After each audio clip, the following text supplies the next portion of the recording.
कहते हैं दुनिया में गरीबी सबसे बड़ा दुख होता है। अगर जीवन में माँ बाप का साथ छूट जाए तो जिंदगी और भी कठिन हो जाती है। ऐसा ही दुख का पहाड़ टूट पड़ा है भरतपुर के रामपुरा गांव में रहने वाले 3 बच्चों पर, जिनके माँ बाप ने उनका साथ छोड़ दिया है। अब उनके लिए जिंदगी बसर करना बहुत ही कठिन हो गया है। देखिए भरतपुर की एक खास रिपोर्ट।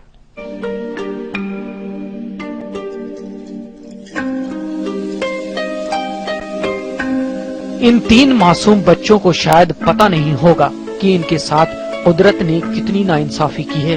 इन बच्चों को कभी भी अपने माँ बाप का प्यार नसीब नहीं होगा। दरअसल ये कहानी है भरतपुर से 2 किलोमीटर दूर रामपुरा गांव की, जहां अजमेर सिंह और जावित्री नाम के दंपत्ति रहते थे। गरीबी में जिंदगी जैसे तैसे कर कट रही थी, लेकिन 2 साल पहले किसी बीमारी से अजमेर की मौत हो गई और कुछ दिनों बाद आपसी विवाद में मां की भी जान चली गई। इसके बाद तो मानो इन बच्चों पर पहाड़ ही टूट गया। और इसकी मम्मी की मर्डर करा हुआ। मेरी भी स्थिति कमजोर है सर, मेरा भी बच्चे, ये भी बच्चे, इनकी देखभाल कर रहा हूँ मैं जैसे अपना बस की है। जैसे भी बच्चों के मामा ने इस बुरे वक्त में सहारा दिया। मामा के पास ममता तो है लेकिन धन नहीं।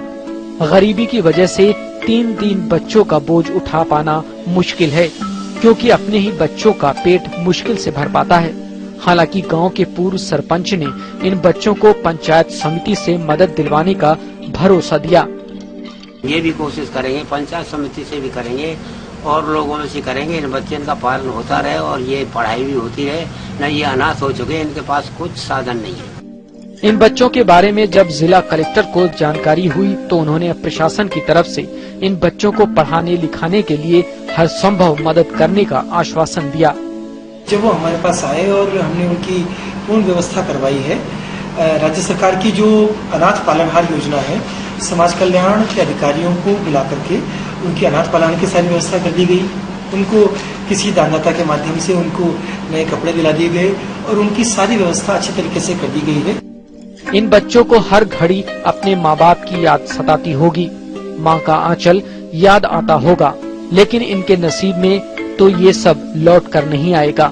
बस इन्हें समय से खाने को रोटी मिल जाए, रहने को छत और जिंदगी में बेहतर इंसान बनने की राह मिल जाए।